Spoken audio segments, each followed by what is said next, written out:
বিসমিল্লাহির রহমানির রহিম। আসসালামু আলাইকুম ভিউয়ার্স। আমার মা কিচেনে আপনাদের সবাইকে স্বাগতম। চলে এলাম নতুন একটি দুর্দান্ত স্বাদের মুখরোচক নাস্তার রেসিপি নিয়ে।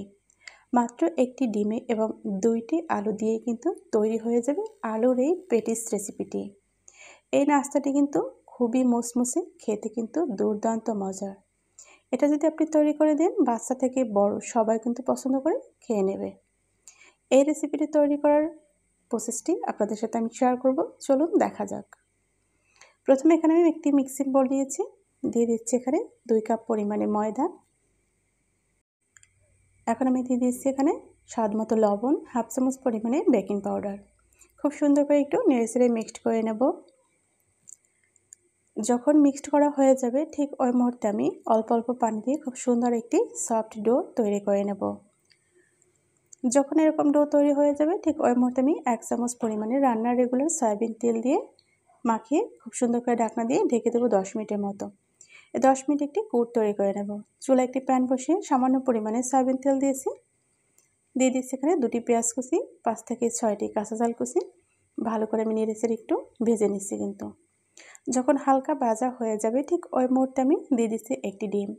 ডিমটাকেও আমি খুব সুন্দর করে ভেঙে চুড়ে ঝুরঝুরা করে ভেজে নেব। তো দেখতে পাচ্ছেন যখন এরকম ঝুরঝুরা হয়ে যাবে এটাকেও আমি সাইড করে রেখে দেব। এখন আমি দিয়ে দিচ্ছি সিদ্ধ করে রাখা যে আলুগুলো আমি ম্যাশ করে রেখেছিলাম ওগুলো। এখানে আমি 2টি আলু নিয়েছি, সিদ্ধ করে ভালো করে ম্যাশ করে নিয়েছিলাম।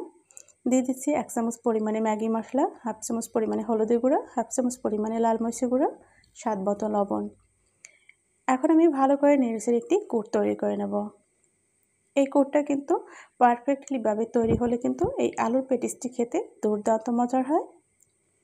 ভিউয়ার্স, আপনারা অবশ্যই একটি লাইক দিয়ে ভিডিওটি কন্টিনিউ করবেন। যারা লাইক দিতে ভুলে যাচ্ছেন অবশ্যই একটি লাইক দিয়ে ভিডিওটি দেখবেন আর ভিডিওটিতে একটু ওয়াচ টাইম করার চেষ্টা করবেন। দেখতেই পাচ্ছেন কুটটা কিন্তু তৈরি হয়ে গিয়েছে। তো আমি কিন্তু কুটটা উঠিয়ে নিয়েছি, ছড়ানো একটি প্লেটে নিয়ে নিয়েছি। তো আমি যে ঢাকনা দিয়ে ডোটাকে রেখেছিলাম, ঢাকনাটা তুলে দেখতেই পাচ্ছেন আমি ডোটাকে কিন্তু বোটের উপর নিয়ে নিয়েছি। আমি একটি ডো থেকে এখানে 2টি রুটি লেচি করে নিয়েছি। আমি প্রথমে একটি রুটি তৈরি করে নেব। তবে এই রুটিটা অতিরিক্ত বেশি পুর করতে হবে না এবং খুব বেশি পাতলাও করতে হবে না। রেগুলার রুটির মতো তৈরি করলেই কিন্তু যথেষ্ট হবে। তো রুটিটা কিন্তু তৈরি হয়ে গিয়েছে। আমি সাইড থেকে পিৎজা কাটার দিয়ে খুব সুন্দর করে কেটে আমি এটাকে 4 কোণা শেপ দিয়ে নেব। এই নাস্তাটি তৈরি করা যতটা সহজ, খেতে কিন্তু ততটাই মজাদার। দেখতে পাচ্ছেন এখানে কিন্তু আমি 4 কোণাভাবে কেটে নিয়েছি। এরপর আমি 4 ভাগে ভাগ করে নিয়েছি। এর মধ্যে দিয়ে দিচ্ছি আলুর যে পুরটা তৈরি করেছিলাম ওটা পরিমাণ মতো দিয়ে, দেখতে পাচ্ছেন নাস্তার চারপাশ থেকে একটু সাদা পানি দিয়ে দিচ্ছি যাতে সাইডটা খুব সুন্দর করে আমি আটকিয়ে নিতে পারি। তো দেখে কিন্তু আপনাদের বুঝে নিতে হবে নাস্তাটা আমি কীভাবে তৈরি করেছি। প্রথমে 2টা সাইড উঠিয়ে নিচ্ছি, এরপর পরে 2টা সাইড উঠিয়ে হাত দিয়ে একটু চেপে চেপে খুব সুন্দর একটু ডিজাইন করে নিচ্ছি। এই নাস্তাটা যদি আপনি তৈরি করে খান দেখবেন সিঙ্গারা, সমোসা, কচুরি এগুলো খাওয়া ভুলে যাবেন, কারণ এটা এতটাই টেস্টি হয় এবং এতটাই মুসমুসে ক্রিস্পি হয়। দেখতে পাচ্ছেন দারুণ একটা ডিজাইনে কিন্তু নাস্তাটা তৈরি হয়ে গিয়েছে। এভাবে আটকিয়ে দিলে কিন্তু খুব সহজে আলুটা আর বের হবে না। তো এগুলো আমার সব তৈরি করা হয়ে গেছে। এগুলো ভাজার জন্য চুলায় একটি প্যান বসিয়ে দিয়েছি। পর্যাপ্ত পরিমাণে সয়াবিন তেল দিয়ে আমি একটু হালকা গরম করে নিয়েছি। এর মধ্যে আমি দিয়ে দিয়েছি নাস্তাগুলো। একে একে সব নাস্তাগুলো কিন্তু আমি দিয়ে দিয়েছি। চুলার আঁচটা মিডিয়ামে রেখে কিন্তু এই নাস্তাটা 4 থেকে 5 মিনিট পর্যন্ত ভেজে নিলেই কিন্তু দারুণ একটা কালার চলে আসবে এবং খুবই মুসমুসে ক্রিস্পি হবে। আমি কিন্তু নাস্তাটা উল্টে পাল্টে ভেজে নিছি। দেখতে পাচ্ছেন কতটা মুসমুসে দেখাচ্ছে এবং দারুণ একটা কালার কিন্তু চলে এসেছে। কতটা ফুলেছে আশা করি আপনারা দেখে বুঝতে পারছেন। নাস্তাটা কিন্তু অনেক অনেক বেশি ফুলকো হয়েছে।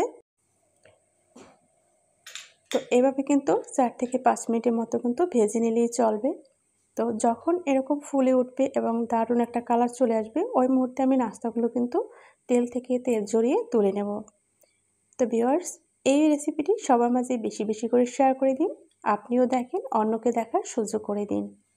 অবশ্যই একটি লাইক দেবেন আর আপনাদের মতামত খুব সুন্দর একটি কমেন্টের মাধ্যমে জানিয়ে দেবেন। আমি নাস্তাগুলো তুলে তেল ঝরিয়ে আপনাদেরকে সার্ভ করে দেখিয়ে দিচ্ছি এটা কতটা লোভনীয়। তো দেখতেই পাচ্ছেন ফাইনালি সার্ভ করে আপনাদেরকে দেখিয়ে দিচ্ছি দুর্দান্ত এই নাস্তাটি কতটা লোভনীয় হয়েছে। আমি এখানে টমেটো সস ব্যবহার করেছি, আপনারা চাইলে যে কোনো সস দিয়ে কিন্তু এই নাস্তাটা পরিবেশন করতে পারেন।